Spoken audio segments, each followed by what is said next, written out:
और दूसरी सबसे बड़ी बात कि यहां से देश की सियासत किस दिशा में। धन्यवाद राजीव जी।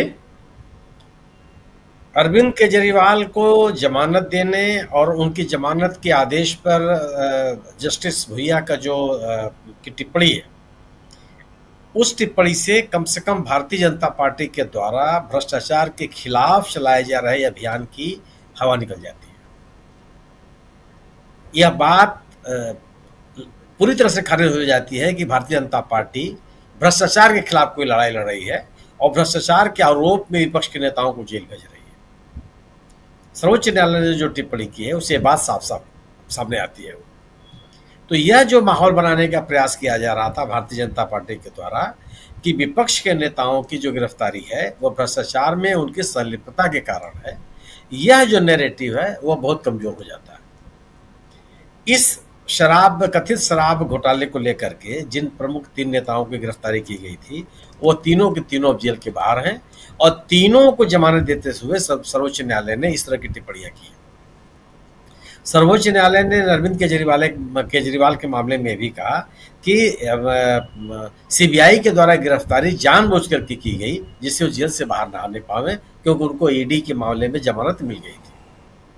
भारतीय जनता पार्टी के ऊपर जो उत्पीड़न की कार्रवाई करने का आरोप लग रहा था या विपक्ष के नेताओं को के खिलाफ बदले की कार्रवाई का आरोप लग रहे थे, उनको परेशान करने का जो आरोप लग रहे थे, वह आरोप काफी गंभीर होते चले जा रहे हैं। सर्वोच्च न्यायालय के इन आदेशों से यह स्थिति और ज्यादा गंभीर बन गई है। अब रही बात कि अरविंद केजरीवाल के रिहाई से हरियाणा के चुनाव पे क्या असर पड़ेगा। इसमें कोई दो राय नहीं है कि चुनाव दो ध्रुवी है, बीजेपी के पक्ष में है और बीजेपी के खिलाफ है।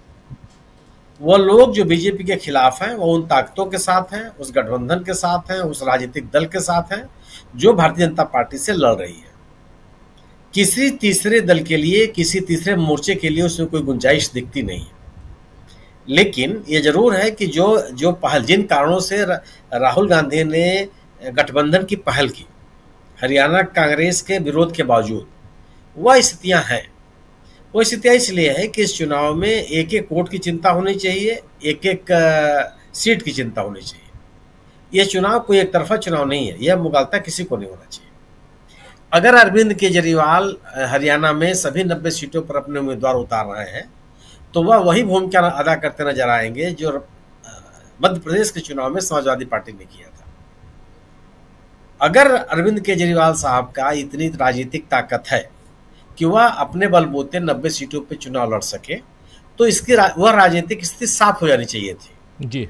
2014 के विधानसभा और लोकसभा दोनों चुनाव में आम आदमी पार्टी को मिला हुआ मत प्रतिशत, 2019 के लोकसभा और विधानसभा चुनाव में दोनों में आम आदमी पार्टी को मिला हुआ मत प्रतिशत, और इस साल के लोकसभा के चुनाव में भी आम आदमी पार्टी को जो मत मिले हैं, ये सब इस बात का संकेत देते हैं कि आम आदमी पार्टी के पास इस समय कोई राजनीतिक ताकत हरियाणा में नहीं है। यह सही है कि किसी भी राजनीतिक दल को अपनी राजनीतिक ताकत बढ़ाने के लिए किसी भी राज्य में चुनाव लड़ने का अधिकार है, लेकिन सवाल यह है कि आज जिस दौर से देश की राजनीति गुजर रही है और भारतीय जनता पार्टी के खिलाफ ये सभी राजनीतिक दल जिस तरह की बात कर रहे हैं, उसमें मौका क्या है। आप मिलजुल करके भारतीय जनता पार्टी से लड़ेंगे या अपनी अपनी लड़ाई अकेले अपने दम पर लड़ेंगे।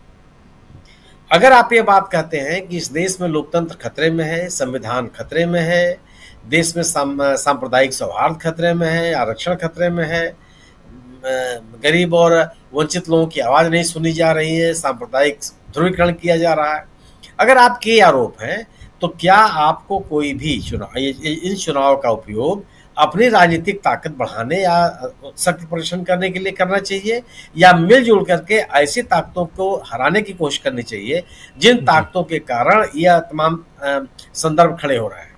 यह तो अरविंद केजरीवाल को सोचना पड़ेगा। निश्चित रूप से मैं अरविंद केजरीवाल को पूरी तरह से खारिज नहीं करता, एकदम कुछ भी नहीं है, क्योंकि एक वोट भी अगर उनको मिलेगा तो वह गैर भाजपा वोट होगा। लेकिन ये जरूर है कि आम आदमी, आम मतदाता, आम जनता वह इस तरह के किसी विभाजन के पक्ष में नहीं है। यह बात अरविंद केजरीवाल साहब को भी समझना चाहिए और अन्य दलों को भी समझना चाहिए जो इंडिया दल समूह के साथ है।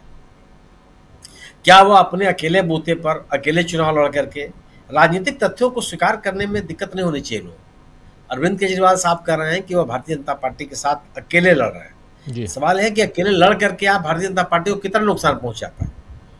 आपकी राजनीति के कारण आपके द्वारा उन इलाकों में भी चुनाव लड़ने से जहां पे आम आदमी पार्टी का कोई राजनीतिक संगठन नहीं था, प्रकारांतर से भारतीय जनता पार्टी को फायदा हुआ। तो अगर आप राष्ट्रीय मुद्दों पर, जिन मुद्दों की बात विभिन्न जगहों पर आम आदमी पार्टी कहती रही है, अगर वह उन मुद्दों पे गंभीर है और भारतीय जनता पार्टी के साथ वास्तव में लड़ना चाहती है, तो उसको उस गठबंधन के साथ जाना चाहिए जो गठबंधन उनके राजनीतिक उद्देश्यों के अनुकूल काम कर रहा है। और मेरा अपना मानना है कि अगर कोई राजनीतिक दल ये स्वीकार नहीं करता तो जनता को किसी तीसरे मोर्चे के लिए स्थान नहीं देगी, नहीं दी है। ये भी आपके सामने है। कर्नाटक में जनता दल एस आपके सामने है।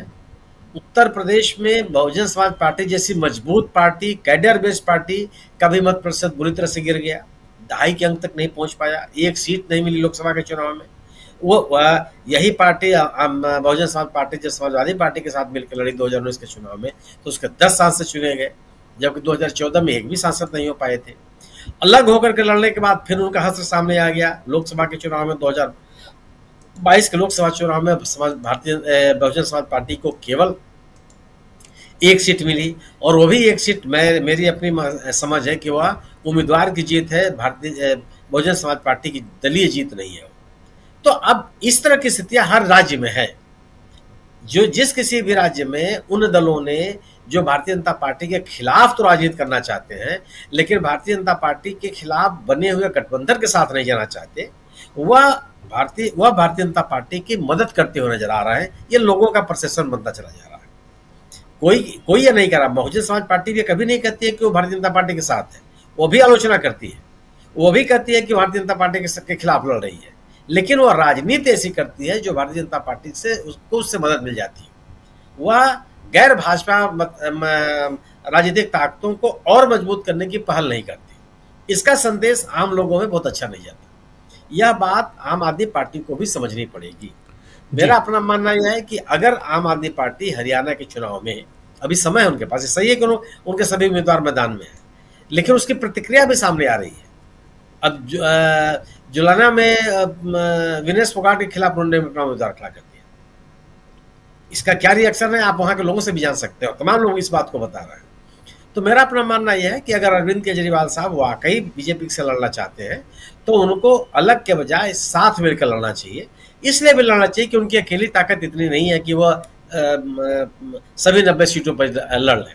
और यह कोई राजनीतिक समझदारी नहीं है कि अगर आपकी राजनीतिक समझ या समझौते की स्थिति नहीं बन पाती है तो आप सभी सीटों पर चुनाव मैदान में उतर जाएं और आपका भी फायदा ना हो और किसी को जो बिल्कुल गैर भाजपा गठबंधन उसका भी फायदा ना हो। तो इस जमानत से दो चीजें हुई हैं कि भारतीय जनता पार्टी का भ्रष्टाचार को लेकर के बनाया जा रहा नैरेटिव वो कमजोर हुआ, और यह बात स्थापित हुई कि भारतीय जनता पार्टी विपक्षियों से, असहमति रखने वाले लोगों के साथ राजनीतिक स्तर पर मुकाबला नहीं करने के कारण यह केंद्रीय एजेंसियों का दुरुपयोग कर रही है। दूसरी बात यह होगी कि अगर अरविंद केजरीवाल साहब हरियाणा के चुनाव में मिलकर के चुनाव लड़ते हैं इंडिया दल समूह के साथ, तो मुझे लगता है कि इंडिया दल समूह की ताकत